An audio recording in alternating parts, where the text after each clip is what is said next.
Tonight's first debate. Now then, Darren is going to tell us about why UK taxpayers are footing the bill for crimes committed on French soil. Yes, you heard, it is grime time. Absolutely, Emily. This story makes me as red as your dress. Last week, I was in Israel last week, and I was right in the eye of the storm as Israeli police squared off with Eritrean migrants. Now, this sparked a no-nonsense declaration from Israel's Prime Minister, Benjamin Netanyahu. What happened yesterday crossed a red line. It's a riot. It's bloodshed. These are riots we cannot accept. Therefore, the first thing I do is to wish recovery to the police officers who were injured during the attempts to restore order. We ask for strong measures against the rioters, including the immediate deportation of those who took part in it. Now, you at home might well be thinking, fair enough, but enter the London-based keyboard warriors, quick to shout racism and absolutely anything. Now, in my opinion, Netanyahu is a leader who stands his ground, right, defending Israel's borders without apology. He's not just talking about deportations, he's actually pledging fences across its border with Jordan, for example, to thwart illegal migration to Israel. Now, here's the kicker.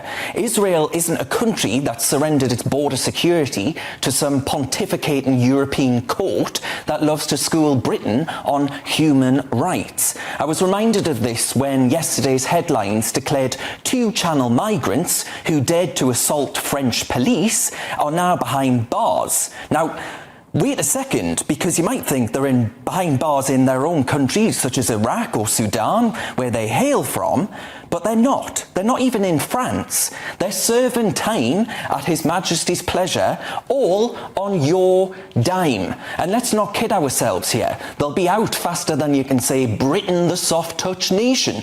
Can you picture a UK Prime Minister labelling these thugs as infiltrators and swearing to defend our borders come hell or high water? In comparison to Netanyahu, our current parliament is a gaggle of parliamentary pussycats, not a single roaring British lion among them. And as for Emmanuel Macron's 2 cents on Britain's potential exit from the Strasbourg ECHR court, or his stance maybe on migrant returns to France, frankly, I couldn't care less. Because mark my words, Rishi Sunak, your own Macron-level Rugby World Cup embarrassment is just around the corner.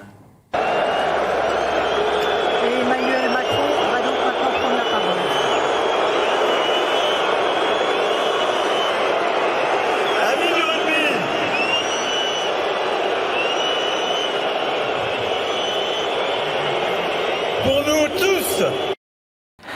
I mean, Emily, do you agree that Rishi Sunak is going to have somewhat cooked his goose if he's not going to be actually robust on this and actually do something? Because so many viewers are writing in saying, I cannot for the life of me understand why we, as British taxpayers, are putting these people up in our prisons. Well, I think it's because they managed to, after they tried to beat up the French police, they managed to get on board dinghy and cross over to UK waters. So that's probably why. But what I can't understand is that these 2 guys have been charged with attempting to arrive in the UK illegally. But from what I can see and what from everyone can see, many tens of thousands, hundreds of thousands have done the same thing. So I'm wondering why they haven't been sentenced with a crime. Is it simply because they were aggressive on the French border? I'm very, very confused about that one. I mean, Benjamin, you must, as a Zionist yourself, I think you may self-declare as that, would you? Would you agree with Benjamin Netanyahu's comments? No, because I think there's a slightly different point to the one you make, but I think supporting the state of Israel and supporting the incumbent Israeli Prime Minister is not the same thing. And I've been to Israel many times. I'm a big supporter of its right to exist. But look, you know, Netanyahu says a lot of things, but his country's in a bit of a mess domestically, so I'm not sure he's the greatest leader going. Now, what I don't understand with these people being in British prisons is that if you have committed a crime and you are a foreign national, you should go back to that country. That's the same reason, you nod, but that's the same reason why I think Shamima Begum should be in prison here and not in a camp in northern Syria, because the country where people are from is where they should be in prison. So do you think it was wrong then for Keir Starmer to be against the prisoner deportations Grimes when he was one of the 50 signatories of that letter, who was trying to get people to stop being deported to the countries that they were from because of crimes they'd done in the UK. Well, it depends slightly on when they came here. So Does it? Why? Because I think some of these people came here when they were like 7 years old, and so the idea that, let's say they were from Ghana, for example, the idea that you would send them to Ghana for committing a crime at 25 when they came here at 5 years old would not be reasonable. If you came here as a child, you have no connections, maybe no language skill from the country you're from. I think that is immoral, it's unethical. But if you came here as an adult and you commit a crime, then you should be out the door. Lynn, then turning to you, do you think there is any argument that suggests maybe there's a nuance between Benjamin's argument and my own argument, or do you actually side with one over the other? I'm quite balanced on this, but the thing that annoys me mostly about this immigration debate is how people in England, when they say we need to do something about migration, they are stigmatised, they are called racist. But if you look at some of the countries around the world, take for where I'm from, for example, Barbados and Nigeria, Saudi Arabia, their immigration policies are far harsher than ours. So why do we never criticise them? Every country should have a right to protect their borders, but at the same time, where I include some nuance and some context is that many of us now enjoy going to, let's say, Turkish dineries and Indian restaurants and so on and so forth. And we have to understand that many of these people did actually come here illegally because there's not safe routes of passage. If there were safer routes to come here, then we wouldn't see we've not seen so many people come here illegally. So I'm not going to say it's right. I do think we need to do something about it. However, when you close so many legal routes, you're going to get illegal immigration. And I always ask people that are hugely critical,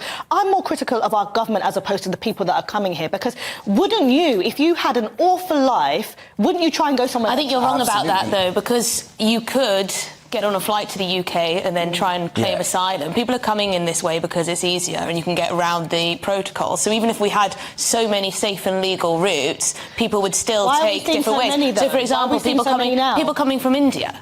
We have so many visas available to people coming from India, yet they choose to come on a dinghy because they want to circumvent that. But what I can't get my head around, and no one's answered this, perhaps we have to look at the judgment and look at the sentencing remarks, but why were these two sentenced and now imprisoned for trying to enter this country illegally? Surely that applies to anyone coming in a dinghy. I am confused about this. Can it only be because of the violence? Yeah, I think the French courts have said, oi, they've committed an offence here in France, you've got to get these lads and get them out. But on that, Lynn May made a point there that I really want your opinion on, which is the fact of Israel itself, what Israel's doing with Eritrean migrants, for example. Why does it always seem like when Britain, which doesn't have rhetoric as strong as that by Netanyahu, when Britain ever says something like, well, you know, we need robust controls here, why is it Britain that is renounced as some kind of unique evil for wanting border controls? I think it's very bizarre when you hear these arguments coming from the left most of the time against having tough border control.